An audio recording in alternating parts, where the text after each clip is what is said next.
6 already of the fantasy baseball season, and here's a few pitchers I look to pick up and add this week. The first guy is Detmers of the Los Angeles Angels. So Detmers coming off a no-hitter in his last outing here was Detmers, the first of the season with a pitcher going wire to wire. So on the season here for Detmers, 31 innings, 2-1 record, a complete game shutout with the no-hitter under his belt, obviously. 18 hits, 13 earned runs, 8 walks, 20 strikeouts, 3.77 ERA, and an 0.84 whip with a quality start on the season. So Detmers, one of the top prospects in the Angels system over the last few seasons. Made his debut last season, and this year so far before the no-hitter, he was struggling and a player who wasn't really getting anything going. So right now, I know he threw the no-hitter in his last outing versus the Tampa Bay Rays.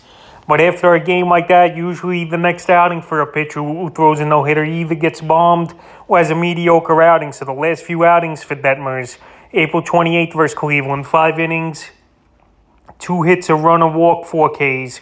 May 4th at Boston, 4 2/3, no decision, 4 hits, 3 runs, 2 walks, 2 Ks in that one. And then the no-hitter on May 10th, only 2 strikeouts though in that one with the quality start, obviously. So Detmers, he looked good in that ball game. But the funny thing to me is with the no-hitter, all those balls put in play, and he still got it with only striking out 2 batters in that one versus Tampa Bay. So his next outing's May 17th at the Texas Rangers. And I think he could be a decent starter this season, is Detmers. Like I mentioned, he's been a top prospect.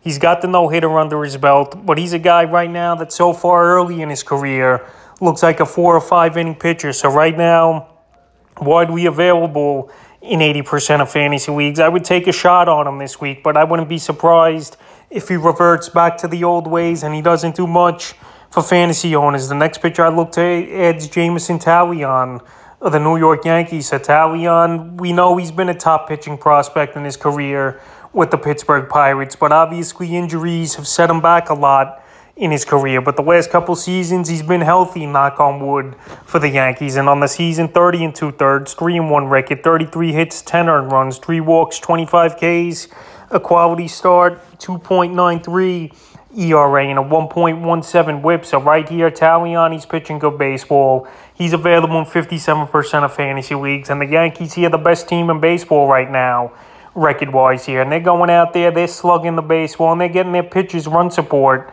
this season. Taillon, another guy, though, who's only a 5-6 inning pitcher at best. April 28th versus Baltimore, 4 2/3, no decision, 7 hits, 2 runs, a walk, 4 Ks. May 3rd at Toronto, 6 innings, got the win, 5 hits, a run, 4 Ks. And May 11th versus Toronto, 5 1/3, got the win, 6 hits, 2 runs, a walk, 4 Ks. So right now, I know he's in a tough division with great hitting teams like Tampa, Boston, and obviously the Blue Jays, even though he's beat the Blue Jays in his last 2 outings here, Taillon. But he's a guy that's going to help in wins. Quality starts, he's really not going to get many because he's only a 5-6 inning pitcher, like I mentioned, at best here, Taillon. But right now, if you need a guy who could go out there, give you a decent outing, have a good chance of winning ball games, he's a perfect add this week, especially for playing on the best team in the league so far this year. The next pitcher is another pitcher in the American League East I would look to add is Bruce Zimmerman of the Baltimore Orioles. So Zimmerman's come out of nowhere this season here with a good year, where last season he really struggled for the Baltimore Orioles. So on the season so far for Zimmerman, 36 2/3, 2-2 record, 35 hits, 11 runs, 9 walks, 32 Ks, 3 quality starts, a 2.72 ERA, and a 1.21 whip. So right now, he's still available in 70% of fantasy leagues. And I know he plays on a team that's going to be one of the worst teams in all of baseball is Baltimore, especially in the tough AL East division, obviously. So the last few outings here for Zimmerman, May 3rd versus Minnesota, 5 innings, no decision, 4 hits, 2 runs, 2 walks, 4 Ks. May 8th versus Kansas City, 6 innings, got the win in that one. 5 hits, 2 runs, 5 Ks, a quality start. And May 14th at Detroit, 6 innings, got the loss, 7 hits, 2 runs, a walk, 2 Ks. So right here, he's going out there, he's giving quality starts, is Zimmerman. And I know he's on a team, like I mentioned, in a tough division, and that's going to be one of the worst teams in the league record-wise when it's all said and done. But right here, I would give him a chance. And he's a guy that's perfect, I think, for the back end of your fantasy rotation, and a guy that in most matchups could be pretty decent besides versus the Yankees and obviously Toronto. Everything else, he's been pretty decent so far this year, Zimmerman. And if he does fizzle out and does struggle, you just drop him. But right now, he's one of the top ads of the week at the pitching position. The next guy, Madison Bumgarner of the Arizona D-backs. Bumgarner, he's been off to a great start, turning back the clock a little bit this season here with Arizona. 30 and a third, 2-1 record, 22 hits, 6 runs, 12 walks, 20 strikeouts, a quality start of 1.78 ERA and a 1.12 whip on the season. So Bumgarner, he's going out there, he's getting outs, he's keeping the ball in the ballpark, and right now they're not hitting him. I know he's only going 5 innings but hey, this point in his career, you want to see from Bumgarner, and this is what Arizona wants to see. So far this season, surprisingly, they've been pretty competitive. But I know as the season goes on, when the weather gets warmer and that division gets going with the Dodgers, obviously, San Diego and the Giants, 3 great teams, it might be tough sailing from Bumgarner. But April 29th at St. Louis, 5 innings, got the win. 3 hits, a run, a walk, 2 Ks. May 4th versus Miami, he got tossed, ejected right away in that one. 1 inning in that one, a hit and a run. And then May 10th versus Miami, again, good ball game. 6 and a third, got the win.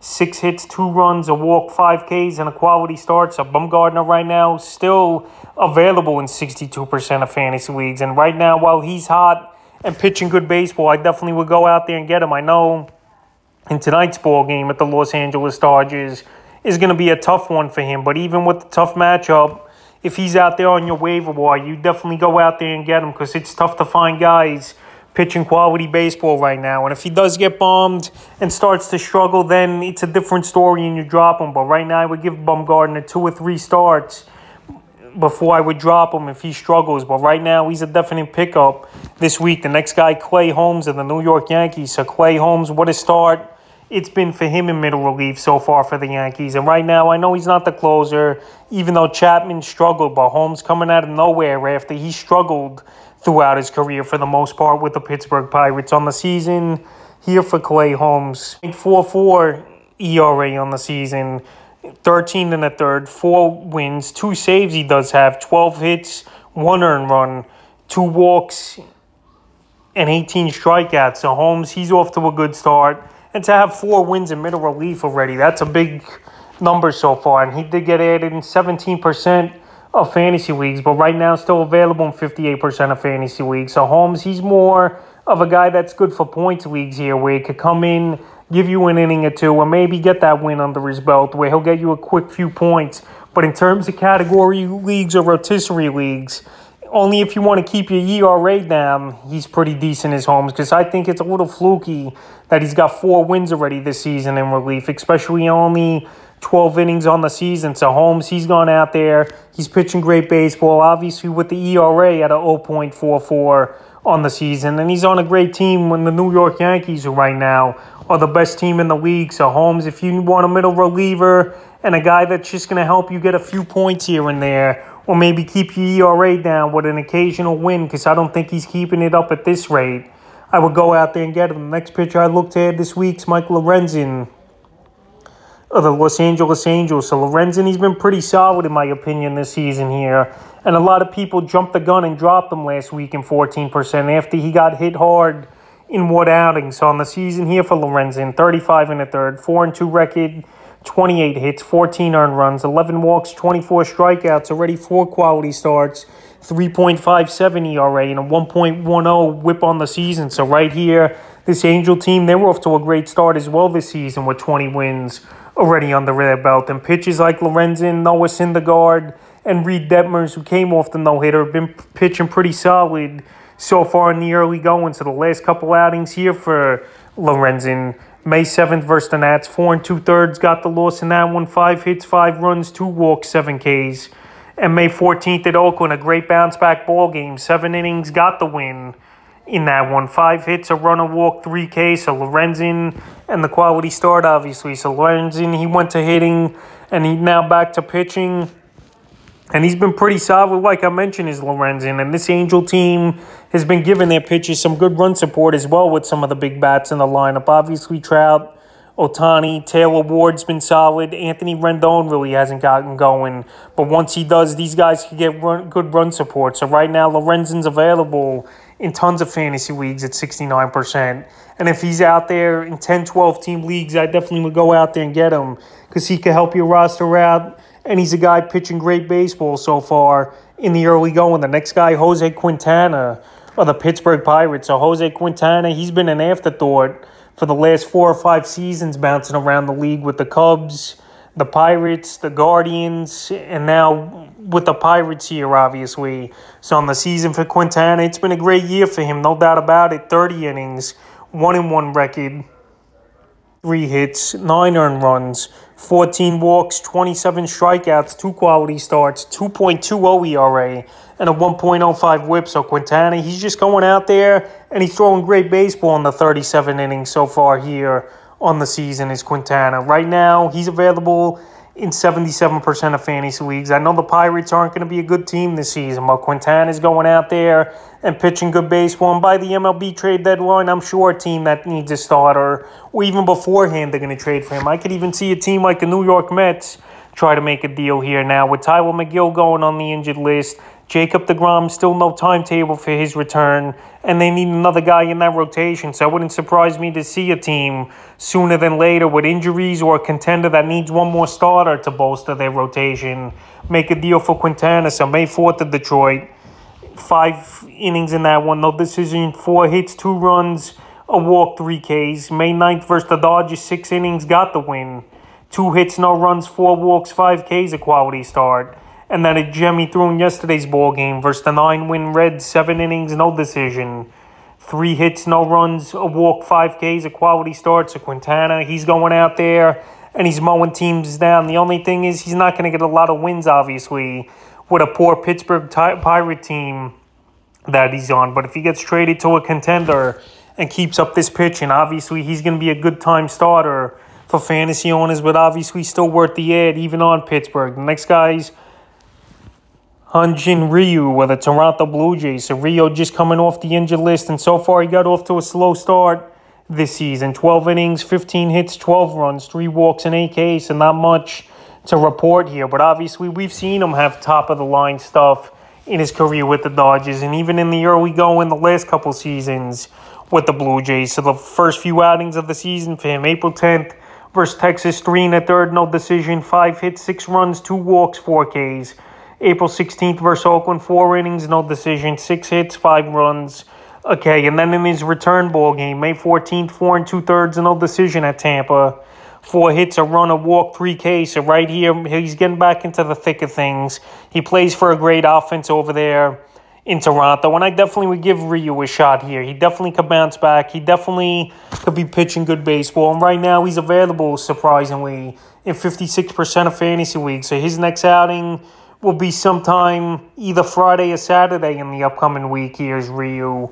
And I think he's going to be solid this season. So I would give him an ad this week. The next pitcher, Jake Odorizzi of the Houston Astros. So Odorizzi, he's been pretty decent in his career as a pitcher that could go 5-6 innings, but nothing more than that.